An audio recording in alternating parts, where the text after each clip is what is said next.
Anybody enjoying this warm weather? I for the first time, I told somebody this week, I was like, this is always a really risky thing to do in England. I think we may have just weather-wise had the first day of spring. I don't know. I mean, it's not on the calendar yet, but I looked out my window at one point this week, and there was a guy getting out of his car, and he was taking his shirt off as he was. When we moved to Britain, I had somebody warn me, a pastor friend warn me. He's like, I just want to let you know. Now, I come from the southeast of America. We are not particularly known to be cultured people, but he still found it necessary to warn me. I just want to let you know, I want to warn you, when it gets hot, people start taking clothes off in England. So I knew when I saw a guy getting out of his car, and before he decided to walk through the streets, he wanted to take his shirt off because it was just that warm. So we thank the Lord for that. I'm not sure what I'm thanking the Lord for. It's the weather. Well, Lord, we just give that to you.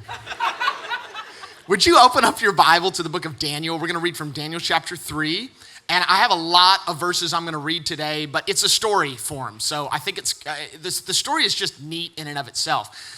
But it's going to be a story, if you have spent any time in church, you've probably heard before, and there's going to be some metaphors around it that you've probably heard even if you haven't been around church. So maybe you're new to church, maybe you're new to faith.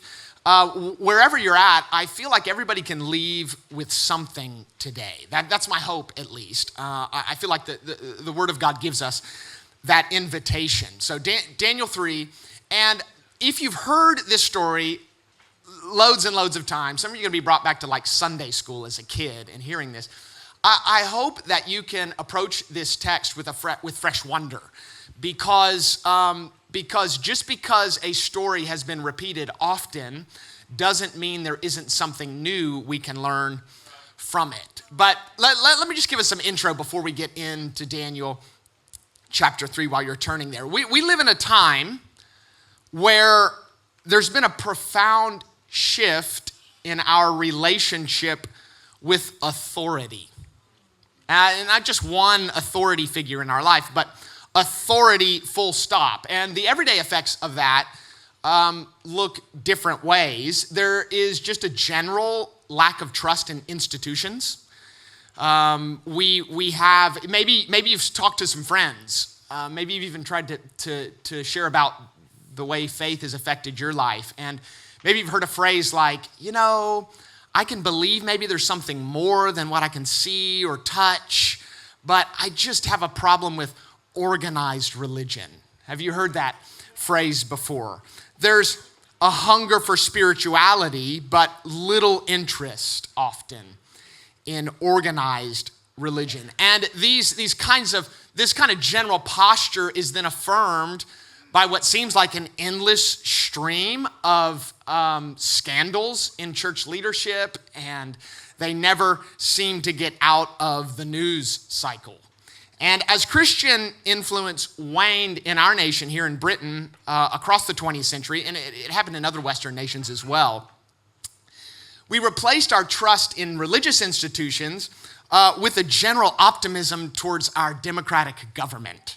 And if religious institutions fail us, then it's okay. We're a nation who's governed by the people, and it's the voice of the people. And we can see this religious fervor, what was once religious fervor, is often now put in a trust or a dependence and optimism towards government leadership. And our optimism was short-lived, though. And throughout the 20th century, there was, of course, loads of government scandals, all the way to more recently, the Windrush scandal, Partygate, and it just goes on and on. And not to mention a never-ending leak of private messages that show people's true character. My constituency where I'm at in Greater Manchester, there have been calls for our MP to stand down because of anti-Semitic and ageist messages that he had been posting on WhatsApp group, and now they've been made public. So we are now, it's not just institutions that were once religious, it is been replaced, and our area of concern has expanded, not just from institutions, but power in general. We have a cynicism towards anybody who holds power. We've adopted, full stop, Lord Acton's famous maxim about power tending to lead to corruption. We've actually changed his original quote, which is power tends to lead to corruption. Absolute power corrupts absolutely. And we've just taken out the word tend and we say power corrupts.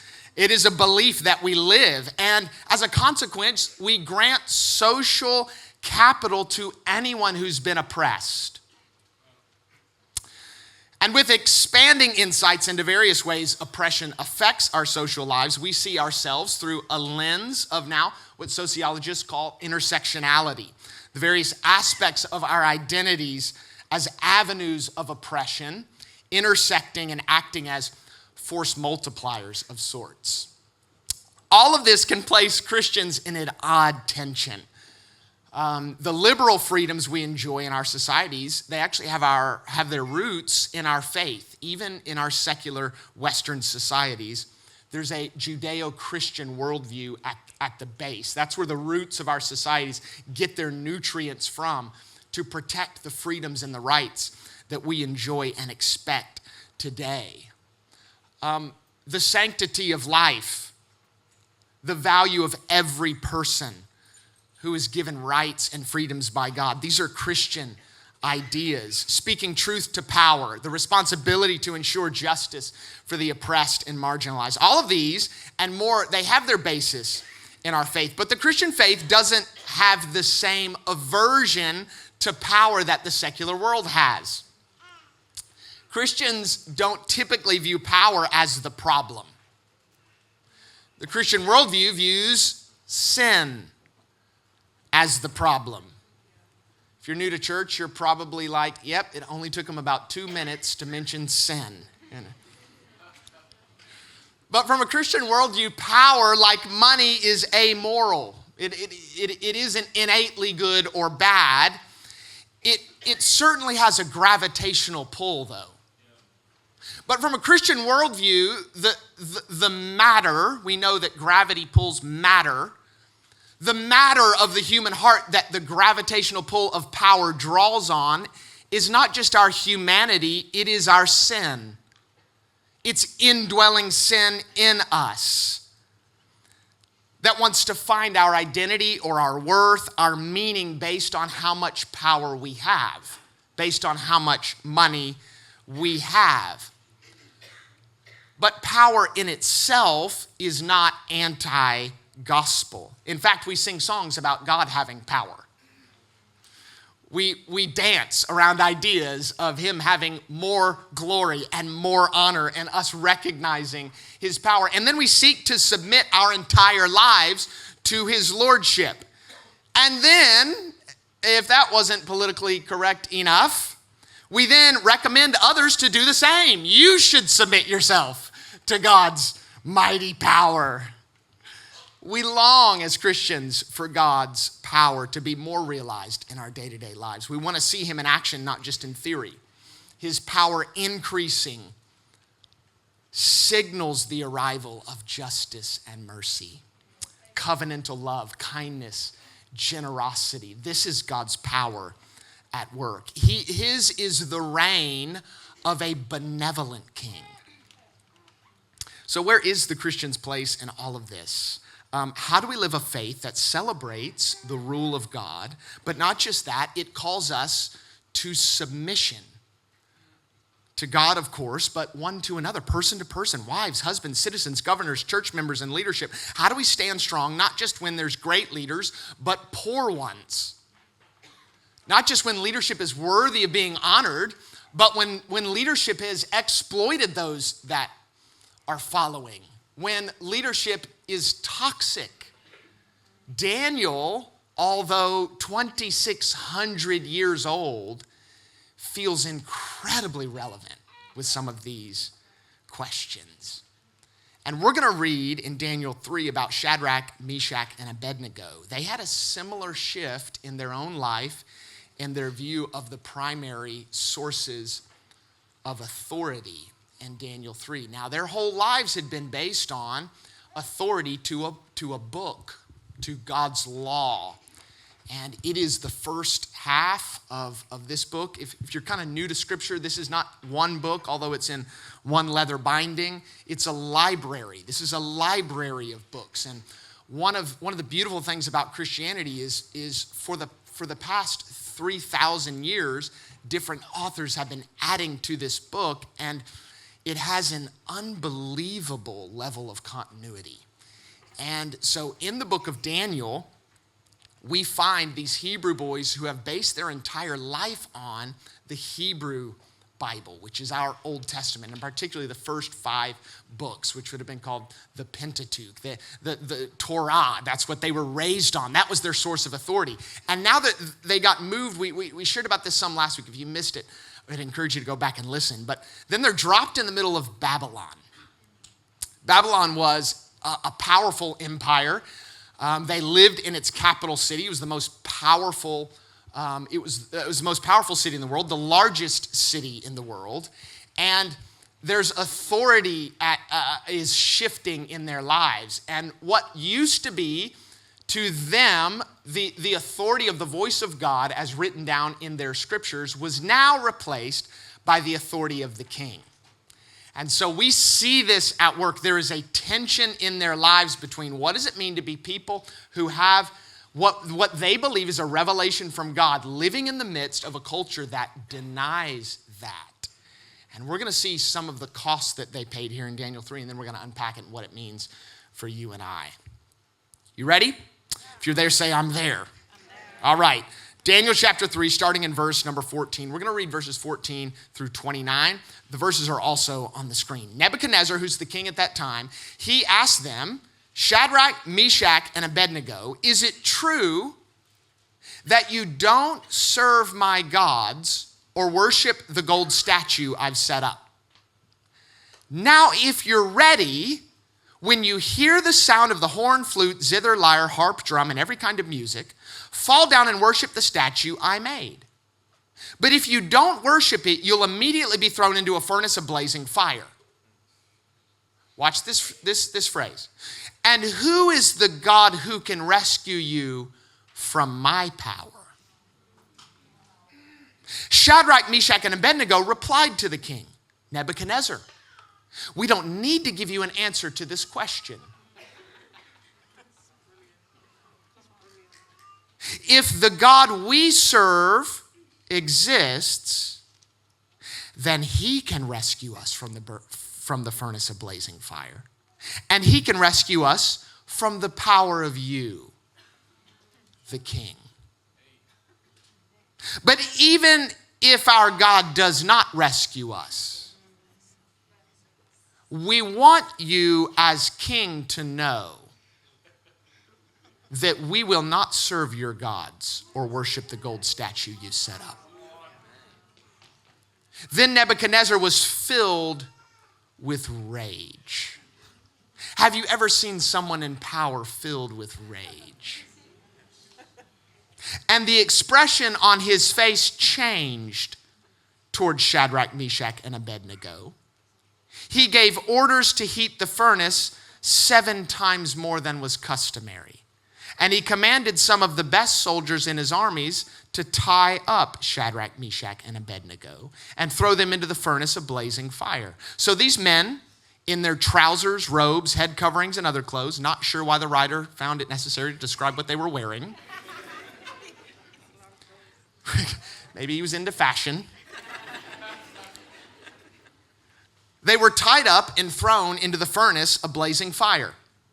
Since the king's command was so urgent and the furnace extremely hot, the raging flames killed those men who carried up Shadrach, Meshach, and Abednego. And these 3 men, Shadrach, Meshach, and Abednego, fell bound into the furnace of blazing fire. Then King Nebuchadnezzar jumped up in alarm. He said to his advisors, didn't we throw 3 men bound into the fire? Yes, of course, your majesty, they replied to the king. He exclaimed, look, I see 4 men, not tied, walking around in the fire unharmed. and the fourth looks like the son of the gods. Nebuchadnezzar then approached the door of the furnace of blazing fire and called, Shadrach, Meshach, Abednego, you servants, what does he call this God now? Of the Most High God. Come out. So Shadrach, Meshach, and Abednego came out of the fire.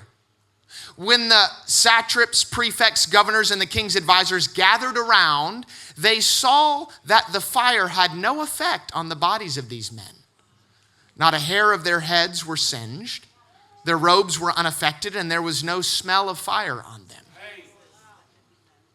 Nebuchadnezzar exclaimed, Praise to the God of Shadrach, Meshach, and Abednego.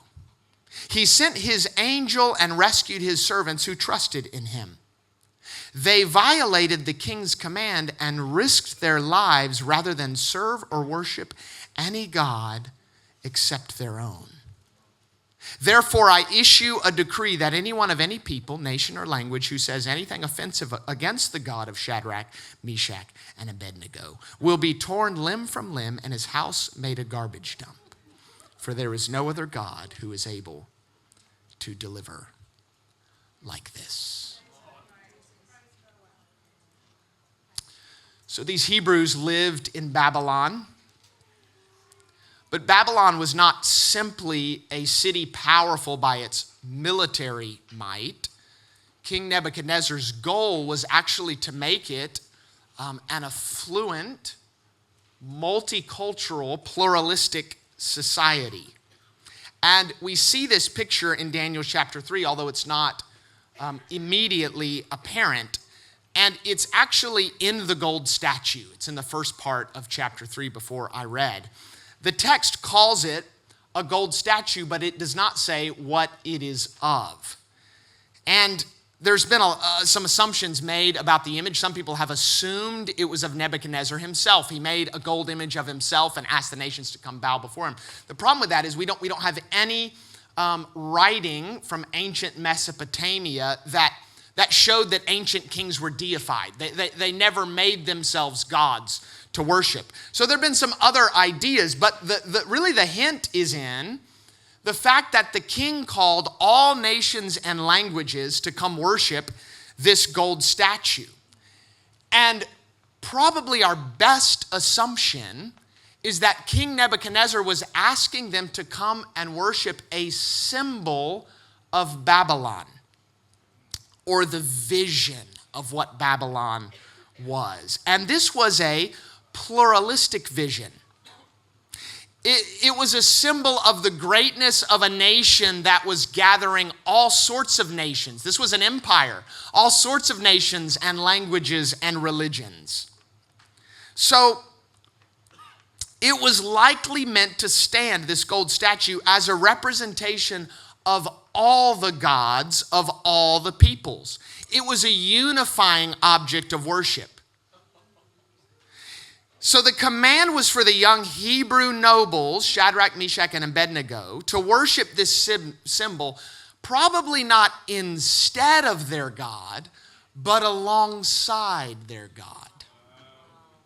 Because it was a representation of their God and others. This setting feels incredibly modern.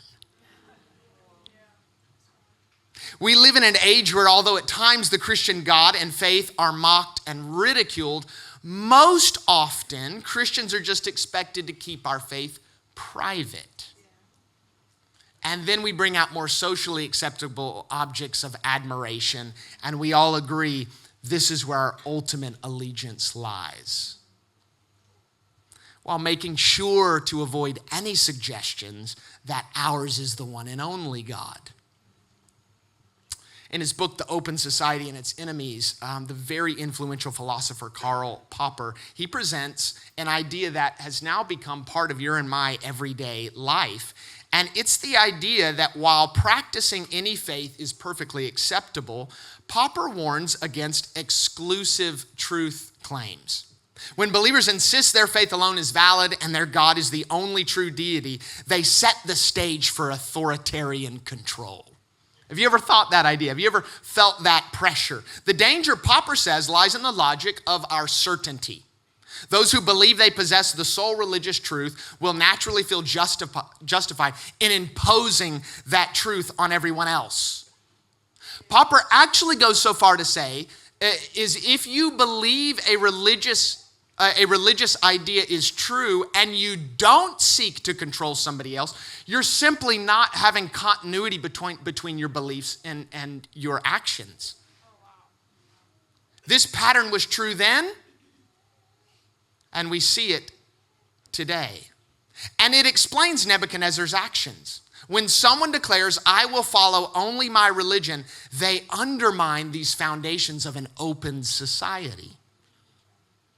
Exclusive truth claims inevitably destroy the possibility of freedom and peace. That's what Popper believed. That's what Nebuchadnezzar was on about. And some of you here, you agree with Popper and Nebuchadnezzar. If there's only one religion that claims to be right, it will inevitably lead to authoritarianism and should be avoided.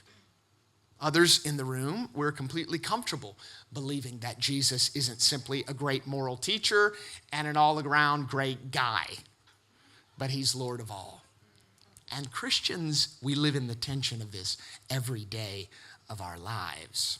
So much like the pluralistic vision of our days, in the book of Daniel, Nebuchadnezzar was seeking a peace unified by an equal standing of all beliefs and worships under his gold statue.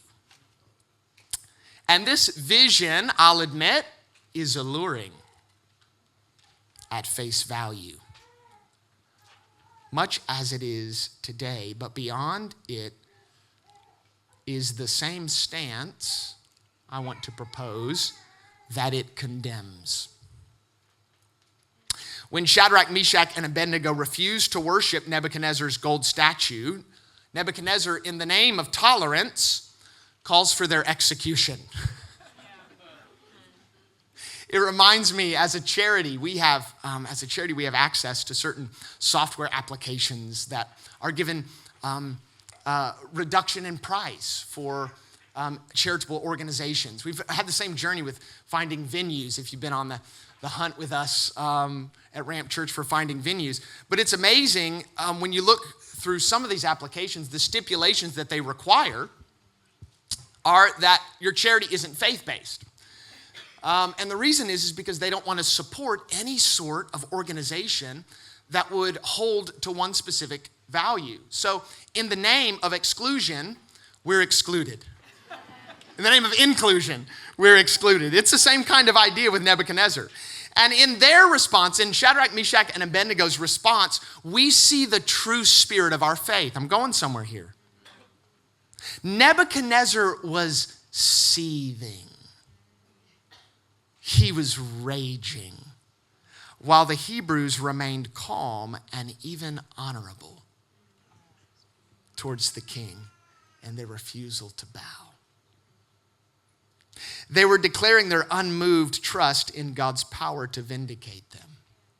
All of this is built on their entire lives, Shadrach, Meshach, and Abednego, that were lived in service to the king, the palace, and its interests. And now the one with power was filled with rage, and the one whose lives were at stake were filled with a quiet calm, not knowing if they would even be rescued, but believing God was enough. What's the difference? On the one hand, we have Nebuchadnezzar, who appears on the outside to be tolerant, but in actuality is totalitarian. And on the other, we have the Hebrews, who on the outside look intolerant, but when you press in, you find almost unbelievable reception. The answer is in what you find inside our faith, which on the outside may look intolerant, but press in a little further. Tim Keller explains it this way. What is the truth Christians say everybody needs? What's the ultimate truth Christians say every single person ought to believe? What is it? It's Jesus on the cross. What do you see on the cross? You see the Son of God hanging, bleeding, serving, loving, and dying for people who oppose him.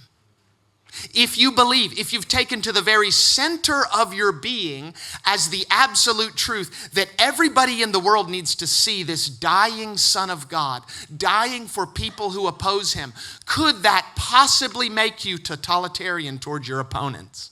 Could it possibly ever lead to coercion of your opponents? No, of course not.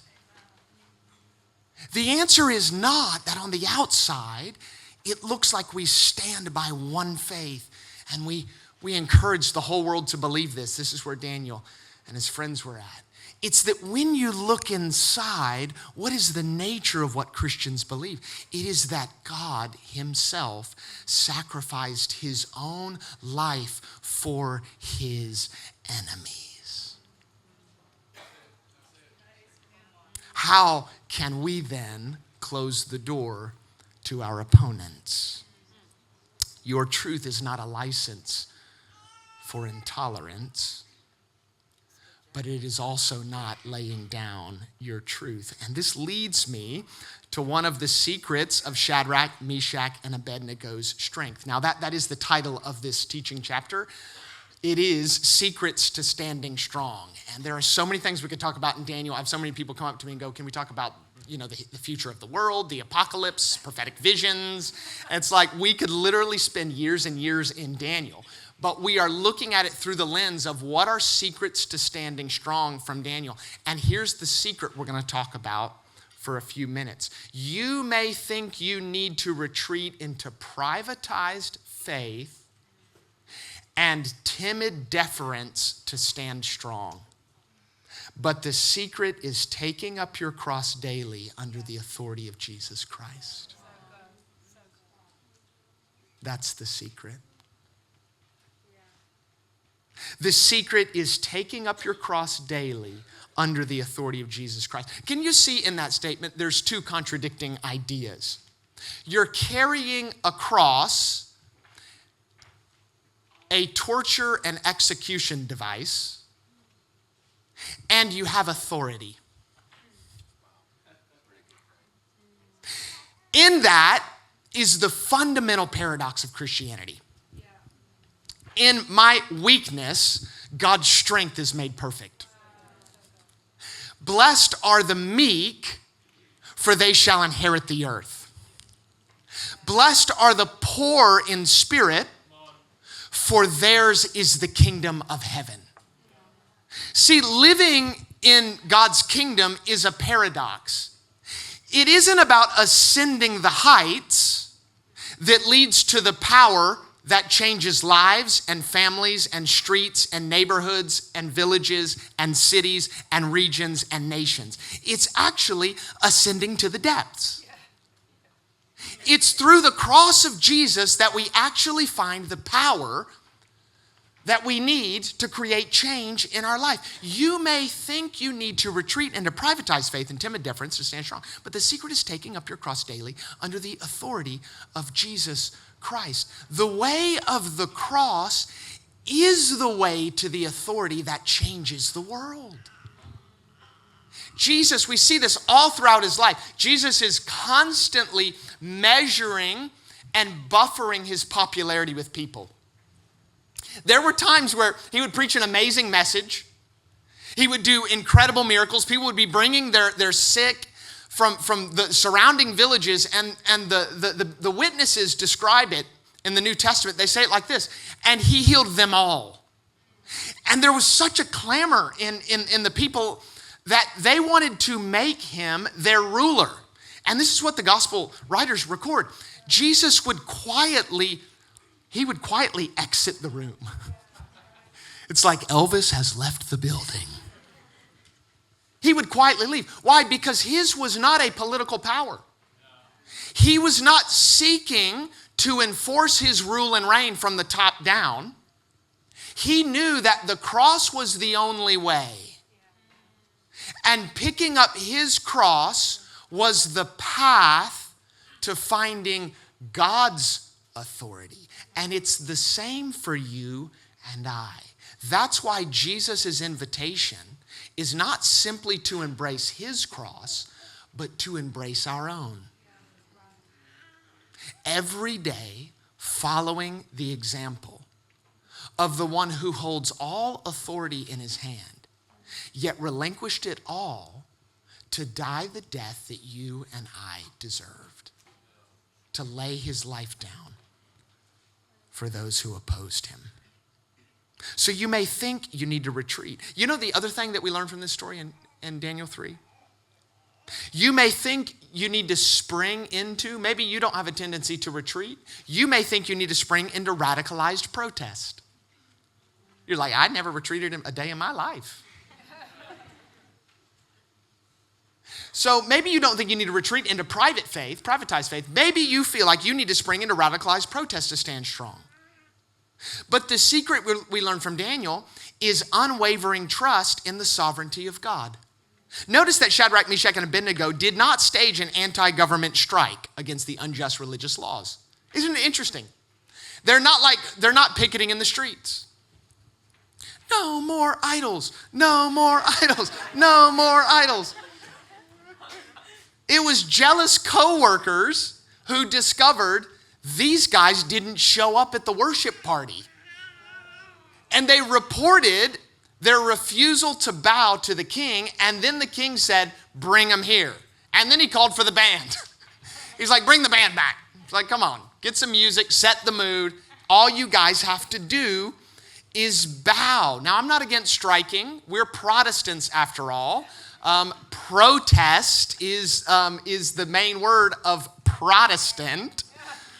So from the Protestant Reformation, we see a history in the Christian faith. The rejection of the Nazi Aryan paragraph by prominent church leaders in Germany to the civil rights movement in America, Christianity has a history of standing against government oppression. But our first protest, and this is what we see in Shadrach, Meshach, and Abednego, is to the God of heaven. Why? Because we realize that standing strong is not springing into radical protest. It is first recognizing the God of heaven and earth is sovereign over all there is. Isn't it amazing that Shadrach, Meshach, and Abednego seem unmoved at the threat of death? And there's like no panic. The king's in a rage. He's seething. And these three guys are like, no biggie. No biggie. Well, how can they be so confident in the face of death? Now, history tells unbelievable stories of people who were confident in the face of death. But most of those were for a cause they believe in. There's no cause. There's no protest. This was like a private prayer meeting they decided to have instead of the public one. Why didn't they just bow? Because they believed God is sovereign. They believe God is over and above every earthly power. And they trust their story in his hands. David Pawson gives a great metaphor for God's sovereignty. He says it's like this. It's like playing chess with a grand master. You get to choose all your moves, but the end result is always the same. The grand master wins. That's God's sovereignty. And this is a part of Christian belief that's mysterious. Well, if I have free will, how God can be sovereign? And if God's sovereign, how do I have free will? How do those things? And the Christian faith, the Jewish faith, has a very sophisticated idea of the way those two things work together. That's not what we're investigating in this message. We do know this, that the secret to Shadrach, Meshach, and Abednego's ability to stand, even at the threat of death, is because they feared a higher power. And when you know your life is in the hands of an almighty God, there's nothing a king can do to you. That's why they were unmoved in their faith. When you trust God's sovereignty, this is important, listen to this, your suffering is not an indictment against God. I don't know about you, your faith is probably stronger than mine, but if I was Shadrach, Meshach, and Abednego, I'd have been like, what is up with this situation? I pray every day in the middle of Babylon. Me and my buds, we're still praying at the time of the evening sacrifice. We learned about that last week. We haven't been in an evening sacrifice since I was a kid, but we're still doing that. We watch what we eat. We're eating kosher. We're praying to you. And after all of that, this is how you repay me. I'm at the doorway of a furnace, and I'm about to be cast in to the furnace. And the other thing that pops in my mind, why didn't God save them before they got in?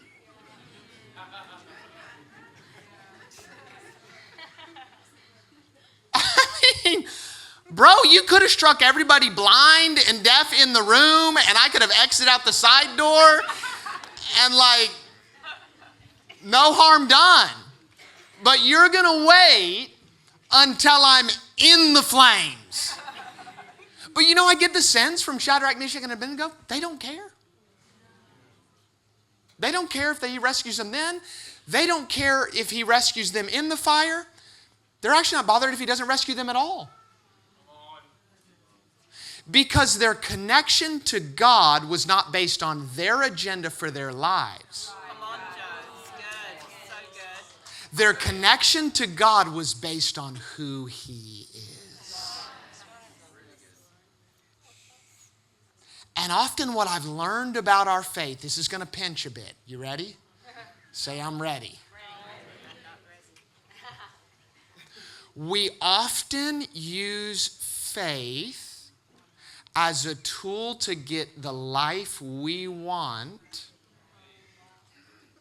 instead of recognizing faith is about an invitation into relationship with the Lord.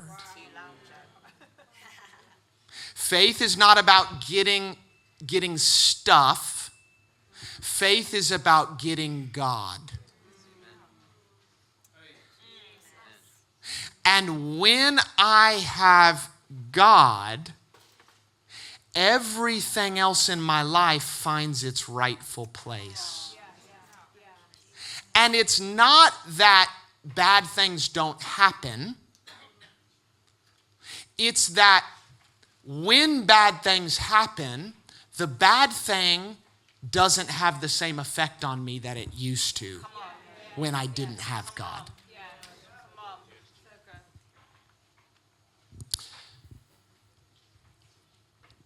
I often see it like this. There are 3 different stages, I would say, in our relationship with suffering as followers of Jesus. And I hope you see your life as a journey. I hope you realize that if you and I do this right, we're going to be closer to the Lord on our deathbed than we are right now. This is not the peak of our faith experience. It's not just a one-time decision and then just like believing that, you know, God's got me for the rest of my life. It is a constant ascension. That in my early days with the Lord, most of my suffering was caused by my own mistakes. I look back at the life I should have lived. I'm really aware of my brokenness. It's shutting me down in every way. And so most of my relationship with the Lord is repenting to him. And my suffering is generally at the result of my own undoing, my own hands, right? But something starts to happen as you grow in God. The mercy of God, the undeserved mercy and forgiveness of God starts to change you from the inside out. And it doesn't mean you never have an issue. It just means that forgiveness has a way of liberating the human heart. And my brokenness no longer defines me, so I can grow beyond it. And the unconditional acceptance of God has a way of unleashing us to be the humans that God created us to be. But that then leads me into a life where I'm having victory then over my past habits and hang-ups and brokenness and trauma. It's not that we don't ever face that again. It's just that I'm walking in a victory that I have never known before. And then instead of dealing with a suffering of my own doing, I start to get annoyed at people in my life.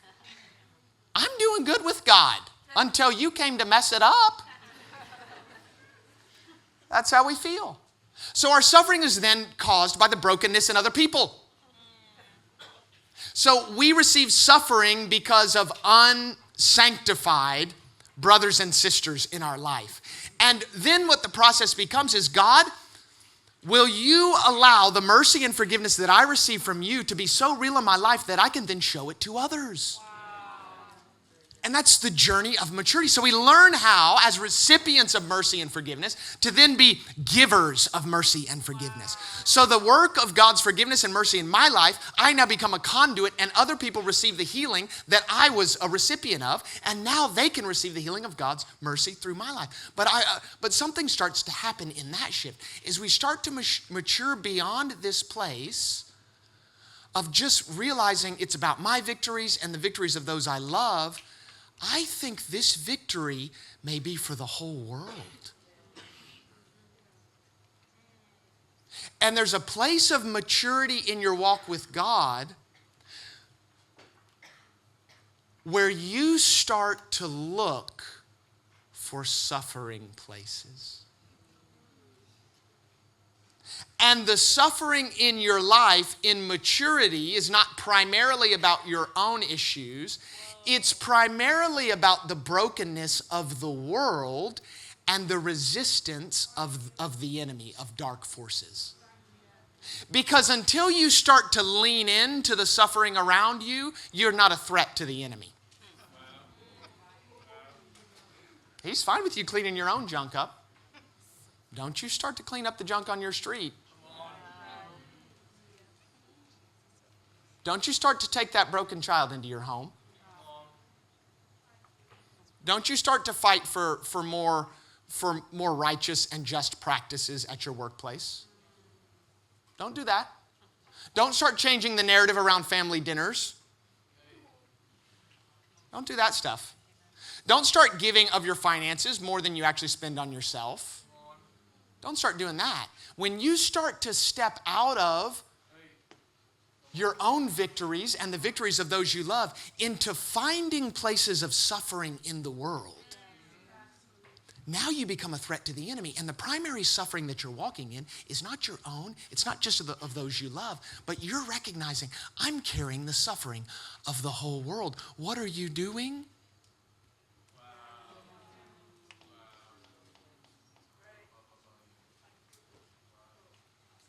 You're finding the strength to stand strong. You're finding the power of the cross. Oh no, power, cross. How are those two things both true? Because the reason why Jesus waited till they were in the fire, because when he saw them in the fire, he said, those guys look like me.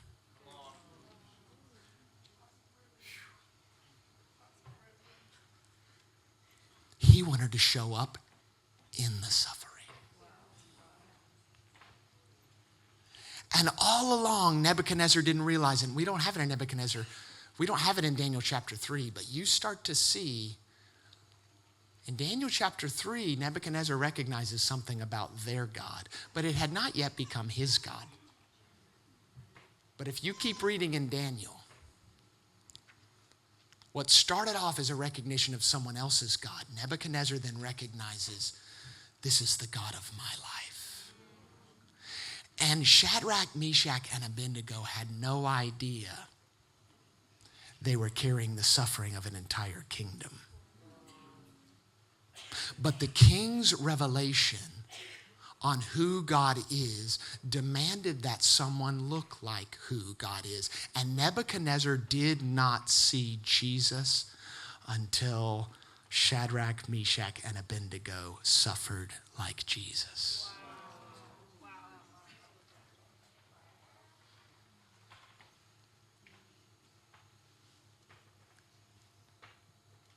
We can bring a musician up. Thank you, Michael.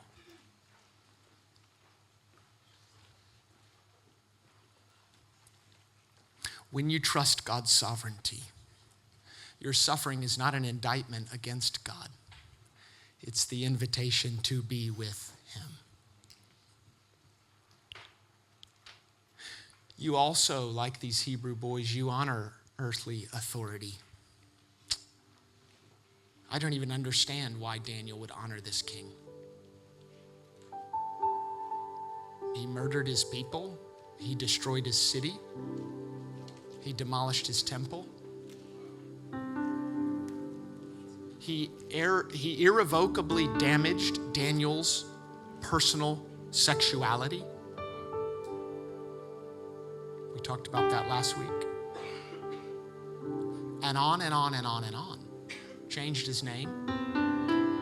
Yet Daniel, Shadrach, Meshach, and Abednego had no problem honoring a leader like this,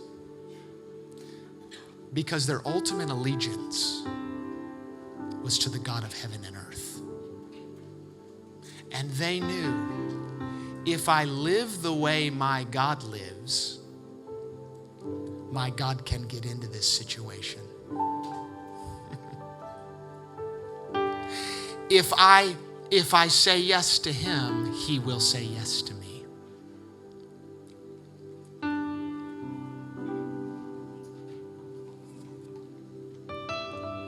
All of this comes from here. Here's where I'm going to land, and this is where I'm going to pray for you and myself. You and I have a future hope. And this is what trust in God's sovereignty rests on. It rests on the belief, the unwavering trust that all of this is heading somewhere. Life is not just what we can see and taste and touch, but there is a new heaven, a new earth, restored society. Satan and demonic powers will be defeated. There will be no more tears or pain, glory that cannot be compared to earthly suffering, Paul tells us in 2 Corinthians. You and I, we have a yearning for this new world. Revelations 21 talks about it. But I love Revelations chapter 5. We talked a bit about it during worship last week. The Apostle John is in a vision. And he's in a vision and he sees heaven. And they bring out a scroll because they didn't have books or Kindles back then. So they bring out a scroll that John sees. And there's a seal on the scroll. And the scroll, inside the scroll is written the final picture of what you and I are believing for. A world filled with justice and mercy. The rule and reign of the benevolent King Jesus. And John and all of heaven is looking around. Where is the one who can open this scroll? This is the metaphor. Where's the one who can bring all of this to pass? And they couldn't find anyone worthy, is what Revelation says. And John, the Apostle John, breaks down weeping. Revelation 5, he breaks down weeping because they can't find anyone that can bring this world of justice and mercy and hope and peace. And then all of heaven, their gaze is captured, not by a king who comes in victorious robes, but by a lamb stumbling in, mortally wounded. And when they all look at them, and we know, if you've been keeping up with the story, we know the Lamb is Jesus Christ, sacrificed for you and I. And when they see the wounded one, their song changes from mourning into declaring over him, we have found one worthy to open the mercy and the justice and the peace and the joy that our streets and our cities and our nation and our very hearts are crying out.